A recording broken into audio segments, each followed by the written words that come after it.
Jai Jai Sri Radhishyam. I welcome all of you to Path to Solve of Lipsy Touch in the flow of soulful energy.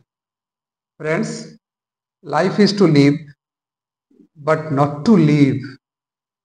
If you can learn what to live, life is lived happily. Both of the actions are very, very essential in everybody's life. I am talking about living and living. We all have to know it. We leave that place where we start our life. I mean, our mother's womb. Our growth and development starts there. But in a short period of time, we feel suffocation. Our own mother's womb become suffocative, and we have to leave that place to live and grow more with certain developments. Those developments may be mental, psychological, moral, social, or spiritual. All of us feel that development, but the way we use that development brings many actions and reactions in our lives. Now I come to the point as one of my dear friends asks me a question. It is like that. Please listen to the question. If something was against you for a long period of time and every work is not going on as expected, giving bad results, then the question is, sir, what to do in that situation? As his or her preferable language was Odia, I am coming to speak in Odia now. ତେବେ ଆତ୍ମିକ ପ୍ରବାହ ଲିପ୍ସି ଟଚ୍ର ସମାଧାନର ମାର୍ଗକୁ ସମସ୍ତଙ୍କୁ ସ୍ୱାଗତ। ବନ୍ଧୁ, ପ୍ରଶ୍ନଟି ସମ୍ପୂର୍ଣ୍ଣ ରୂପେ ଠିକ୍। ଏମିତି ହୁଏ, ଆଉ ପ୍ରାୟ ଆମ ସମସ୍ତଙ୍କ ଜୀବନରେ ଏମିତି ଏକ ସମୟରେ ବହୁତ ଲମ୍ବା ସମୟ ଧରି ଅତିବାହିତ ହୁଏ, ଯେଉଁ ସମୟରେ ଏହା ହିଁ ଅନୁଭୂତ ହୁଏ ଯେ ସମସ୍ତ କାର୍ଯ୍ୟରେ ଆମେ ବିଫଳ। ବୋଧ ହୁଏ ସଫଳତା ଆମ ଜୀବନରେ ଏକ ଧୂମକେତୁ, ଯାହାର ସ୍ଥିତି ସ୍ଥିରତା ଦୃଶ୍ୟ ଆମ ପାଇଁ କେବଳ ସ୍ୱପ୍ନ ସଦୃଶ, ଯାହାକି ଜୀବନ ତମାମ ସେମିତି ଅପୂରଣୀୟ ହୋଇ ରହିଯିବ। ଠିକ୍ ସେହି ସମୟରେ ଆମେ ଆମ ନିଜ ଉପରୁ ନିୟନ୍ତ୍ରଣ ହରାଇବା ଅତି ସହଜ ହୋଇଯାଏ। ଆମର ଅନ୍ତର୍ଦୃଷ୍ଟି ଏବଂ ବାହ୍ୟ ଦୃଷ୍ଟି ଉଭୟ ଏକ ଭିନ୍ନ ଦିଗରେ ସ୍ଥାପିତ ହୋଇଯାଆନ୍ତି, ଯାହା ଆମକୁ ଅଧିକ ବିଷାଦ ଓ ଆନମନା କରିଥାଏ। ତୁମର ପ୍ରଶ୍ନ ଅନୁସାରେ ଯଦି ସେସବୁ ତୁମ କାର୍ଯ୍ୟ ତୁମର ବିପକ୍ଷରେ ଯାଉଥାଏ, ଯାହାକୁ ଏକ ଲମ୍ବା ଅବଧି ପାଇଁ, ଆଉ ସେ କେବେ ବି ତୁମର ଇଚ୍ଛା ପୂର୍ତ୍ତିର ବାର୍ତ୍ତା ବହନ କରୁନଥାଏ, ତେବେ ଏହା ଚିନ୍ତାର ବିଷୟ। ଇଚ୍ଛା ପୂରଣ ହେବା ବା ଇଚ୍ଛା ପୂରଣ ନ ହେବା ଏ ଦୁଇଟି ଭିନ୍ନ। କିନ୍ତୁ ତୁମ କହିବା ଅନୁଯାୟୀ ଇଚ୍ଛା ପୂରଣ ନ ହେବା ଏବଂ କରୁଥିବା କାର୍ଯ୍ୟ ଅବା ତାର ଫଳର ପରିଣାମ ଜୀବନରେ ଏକ ସୁଫଳ ପରିବର୍ତ୍ତେ କୁଫଳ ପ୍ରଦାନ କରୁଥିବ, ଯାହାକୁ କି ବ୍ୟାଡ୍ ରେଜଲ୍ଟ ବୋଲି ତମେ ଦେଖିଛ, ନିଶ୍ଚିତ ଭାବେ ଉଦ୍ବେଗଜନକ। ତୁମ କହିବା ଅନୁସାରେ ଯଦି ସବୁ କାର୍ଯ୍ୟ ତୁମ ବିପକ୍ଷରେ ହେଉଥାଏ, ଅର୍ଥ କାର୍ଯ୍ୟର ପରିଣାମ ପୂର୍ବରୁ କାର୍ଯ୍ୟ କରିବାରେ ତୁମେ ଅସମର୍ଥ ହୋଇଯାଉଥାଉ।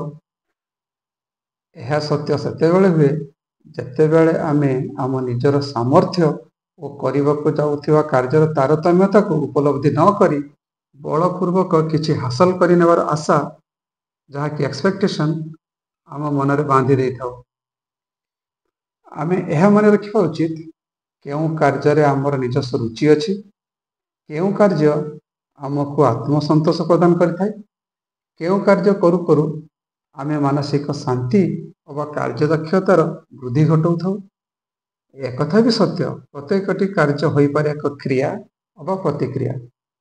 ଯଦି ତୁମର କାର୍ଯ୍ୟ ନିଶ୍ଚିତ ଭାବେ ତୁମର ସ୍ୱଇଚ୍ଛାର କାର୍ଯ୍ୟ, ତେବେ ଏହାର ପ୍ରତ୍ୟେକଟି ପ୍ରତିକ୍ରିୟା ନିଶ୍ଚିତ ଭାବେ ହେବା କଥା ଉପଭୋଗ୍ୟ ଓ ଶିକ୍ଷଣୀୟ। ଅନ୍ୟ ପକ୍ଷରେ ଯଦି ତୁମର କାର୍ଯ୍ୟ ଅନ୍ୟ କ୍ରିୟାର ପ୍ରତିକ୍ରିୟା ହୋଇଥାଏ, ତେବେ ତୁମର ମନରେ ସେଭଳି ଏକ ଏକାଗ୍ରତା ପରିଲକ୍ଷିତ ହେବା ନିଶ୍ଚିତ ଭାବେ କଷ୍ଟ, ଯାହା ନିଶ୍ଚିତ ଭାବେ ଅନୁଭବ କରାଇଥାଏ ଯେ सबकिछि इच्छा विपक्षरे होई चलिछि। तेबे एपरि स्थले बाह्य क्रियार प्रतिक्रिया स्वरूप करुथुवा कार्यकु निजर प्रकृत कार्य रूपांतरित करदेवा उचित। ताहा एक भिन्न एवं सुंदर प्रतिक्रिया प्रदान करने निश्चित। एक प्रशस्त समय अवधि करुवा कार्यर फल जदि आशानुरूप न हुए तेबे दुईटी उपाय ग्रहणीय। ताहा कार्यर परिवर्तन अबा कार्यशैली परिवर्तन। तेबे मो मतरे कार्यशैली परिवर्तन ही समय अनुसार दरकार। यह निश्चित भाव हवा दरकार निज मनर। तेबे आमर नकारात्मक मनोभाव को सकारात्मक करने हेले निजक निजे उत्साहित करने दरकार। निज भितर थिबा लोकायित शक्ति को चिन्हिबा दरकार। अथच ता पूर्वर आमे निजे जे असहाय एक कथा को भी बुझिबा दरकार। आमे निजको सर्वशक्तिशाली भाविले शक्तिर नाश अवश्य भावी। आमे जेहेतु प्रकृतिर सृष्टि आउ प्रकृति हेउची सर्वशक्तिशाली तेणु आमे आम निजर प्रकृतिदत्त शक्ति को चिन्हि निजको दृढ़मना करने को चेष्टा करिबा एवं ता सहित निजर प्रकृत परिचय को खोजी पाइबा। आ निजर परिचय मिलगले ना सबु शक्ति सबु सामर्थ्य सबु एकाग्रता सबु किछि प्राप्ति हो जाए एवं विभिन्न क्रिया और प्रतिक्रियार पथरे आम निजको पाइबा सफलता भावे। से समय ए उक्ति को आम बेस उपलब्धि करूँ जहाँकि मुकम करते वाचालम पंगम लंघयते गिरी जत्कृपा तमं वंदे परमानंद माधव। आमे समस्ते यह जानी रखिबा उचित जे आमे ना आमे इच्छारे जन्म लाभ करूँ ना आम इच्छारे मृत्यु को प्राप्ति हो, किंतु आमर कर्म ही निर्धारण करे आमर जन्म अबा मृत्यु उभय को। ठीक सेमिति आमे ना सुख आम इच्छारे प्राप्ति हो ना दुख आम इच्छारे प्राप्ति हो। एठी ना सुख आम इच्छा अनुଯାयी मिले ना दुख आम इच्छा अनुযাयी मिले। तेणु आम जीवन रे आमे पाइबा अबा हराइबा सबकिछि निर्भर करे आमर कर्म उपरे। कर्म अनुଯାयी फल सत्य, इच्छा अनुଯାयी फल ना केबे फले ना केबे मिले। फल को गंतव्य स्थल को धरी नहीं कर्म को यात्रा पथर को धरी नहीं एकाग्रता सहित काम कले ता निश्चित सफलता प्रदान करे। यात्रा समय पथरे नदी नाल पर्वत एवं विषाक्त जीवजंतु से सब तो मिले, किंतु प्रथमे प्रथमे से सब को अतिक्रम करने कष्टसाध्यता निश्चित। तथापि निज उपरे तथा ईश्वर उपरे विश्वास रखी आमे आमर दुर्गम्य पथ को भी सुगम्य करिपरिबा। प्रत्येक कार्य आम जीवन में यही भिन्न भिन्न पथ अनुसरण करी हुए। बिना कष्ट बिना त्यागरे एटी किछि मिलेनी। जीवन में कष्ट धैर्य एकाग्रता और त्याग बिना समस्त वस्तु अवा चिंतनर स्वाद मध्य अत्यंत पिता। आउ जीए से कटु स्वाद जीवन में नहीं ताहा ता पई परवर्ती समय अमृत तुल्य सब्यस्त होइछि। कार्य मन ध्यान कम दे फल एकाग्रता द्वारा कार्यर दक्षता ह्रास हुए, किंतु कार्य एकाग्रता रखिले फल प्राप्ति निश्चित। यह भगवान श्रीकृष्ण गीतारू बेस अनुमय, जहाँकि कर्म नैवाधिकारस्ते मा फलेषु कदाचन मा कर्म फल हेतु भ्रूमते संगस्त कर्माणि। तेबे लगातार असफलता अबा ओलटा फल भोगिबार कारण मोर ध्यान उचित जगह न रखी आम कार्य कर चलू। आमर अधिकार अच्छी आमर कार्य उपर केवल जहाँ आम करिपरिबा अधिक रु अधिक, किंतु आम कार्य कम और फल बेसी आसक्ति रख जहाँ आमको कार्य करे पथच्युत एवं करिथाए दुर्बल। तेबे फल आसक्ति न रखी कार्य करवा एक साधना, जेमितिक भल पाइबारे कौन स्वार्थ न रखी भल पाई चलिबा। You have to love for love's sake, never to be loved. And this world is not for cowards, so don't quit. लगातार असफलता और ओलटा फल आमको विव्रत करने निश्चित, कारण आमर कार्य सफलतार सहित संपन्न करने ही कर्तव्य। कौन भी कार्यर पूर्णता अन्य को देखाइबा पई होई न थाए। यह निजर पूर्णता ही साब्यस्त करे। आमर निज कार्यर पूर्णता अन्य माने देखिबा अनुचित। अन्य माने देखिबा तो केवल आमर कार्यर फल को देखिबा उचित।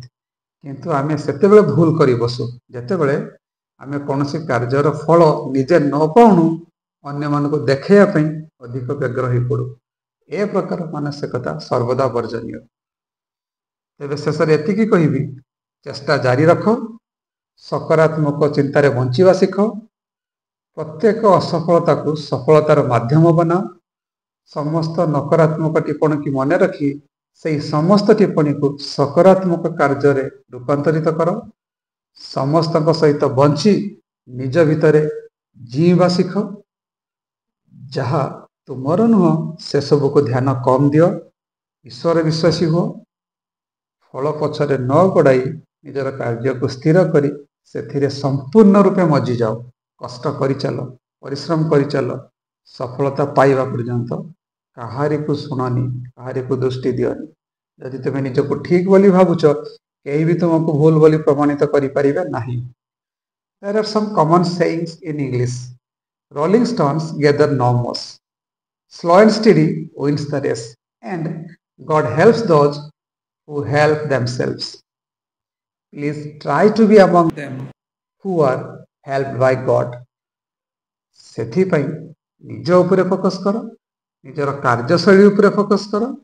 Respect all means your well wishers as well as your ill wishers. You will see success will kiss your feet. Finally, without knowing one's exact problem, very outwardly, I have tried to soothe the crisis. I pray God to lead everyone in the right path. All the best. तेबे आजि पई एतिकी, पुणी देखा हबो आत्मिक प्रभाव लिप्सी touch रो भिन्न एक कथा वस्तु को नहीं। धन्यवाद। जय जय श्री जगन्नाथ।